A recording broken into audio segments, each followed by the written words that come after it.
On behalf of Nate Hampton and Mark Ewell with the MHSAA staff, welcome to Football Video Bulletin number 1 for the 2016 season. Today we're going to start with a review of the free blocking zone, Rule 217. All of us know that the free blocking zone extends 4 yards in each direction from the spot of the snap, and then 3 yards in each direction of the neutral zone.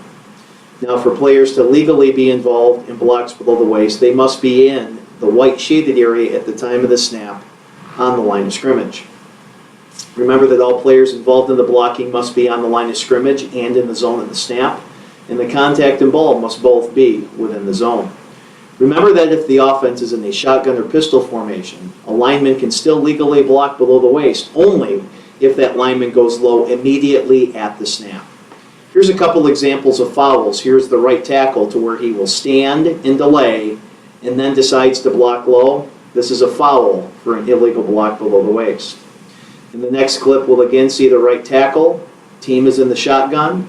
For him to be legal, he must go immediately at the snap low. Instead, the tackle sets, then goes low. Again, another foul for an illegal block below the waist. In the last clip, we'll see the left tackle will stand, delay, and then goes low against the defensive end. Yet another example of an illegal block below the waist. Remember that the exception that allowed clipping in the free blocking zone was eliminated for this season. In this clip, we'll see an excellent example of this, especially from the end zone camera angle. We'll see the right tackle is going to come down inside and try and block a defensive lineman low, but instead the contact is at the back of the legs. This is a foul for clipping, new in 2016. We continue to have issues with unnecessary hits. We're going to show now a series of plays today. First play here, the team in white quarterback is scrambling out of bounds, and we have a defensive player who's coming back and delivers a very violent hit at about the 26-yard line. This hit is illegal. And not only is it illegal, this could easily be ruled flagrant, which would result in the player being ejected. So here, looking at the left side of the screen, you see the player closing in, the offensive player is relaxed. It is a high hit, it is an unnecessary hit, it had nothing to do with the play, and this action must be flagged. Another example, we'll see a player in the front row recover an onside kick. A member of the kicking team continues on to the second row. An illegal hit. Again, this would be another foul to where there would be great support for an ejection based on the flagrant, unnecessary nature of this contact. Lastly, we're going to look at 2 plays here on kick returns. The first is on the kickoff return. Focus on the player on the left side of the screen standing on the 50-yard line numbers. The ball is kicked. He seeks out an opponent. As you can see, contact is made with the crown of his helmet. This is a foul for targeting. And again, if the official determines that this is a flagrant act, that player also could have been ejected. Now a punt return, focusing here on the defensive end, number 1. He's over the right tackle on the right side of the screen. At the snap, he will retreat.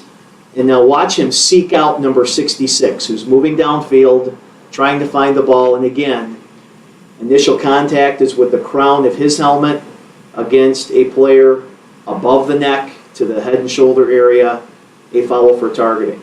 Number 1 then continues further in the play on the left-hand side and gets yet a second player also again making contact with the crown of the helmet. Both of these plays easily should have been flagged for targeting. Again, these are the unnecessary hits that all of us must work together to get out of the game. The final clip we'll leave you with in this first bulletin is to never assume anything. As we know, the most important line in football is the goal line. That whenever we have a runner that is approaching the goal line, in a perfect world we would have an official there at the goal line ahead of the runner anticipating anything that could happen. So here the offense completes a pass. The receiver is way ahead of the field, and it seems to be a pretty obvious touchdown. We'll see a couple different angles here on the replay. The first angle will show that our back judge is in excellent position. He is at the goal line ahead of the receiver, is actually able to get himself set to a stop position, so the positioning on this play is very, very good. The issue here is we can never assume anything.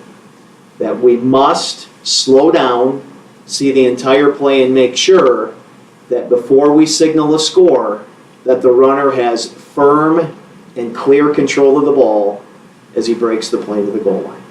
Thanks for your attention at this first football video bulletin. We'll have a couple more out here later on in the season.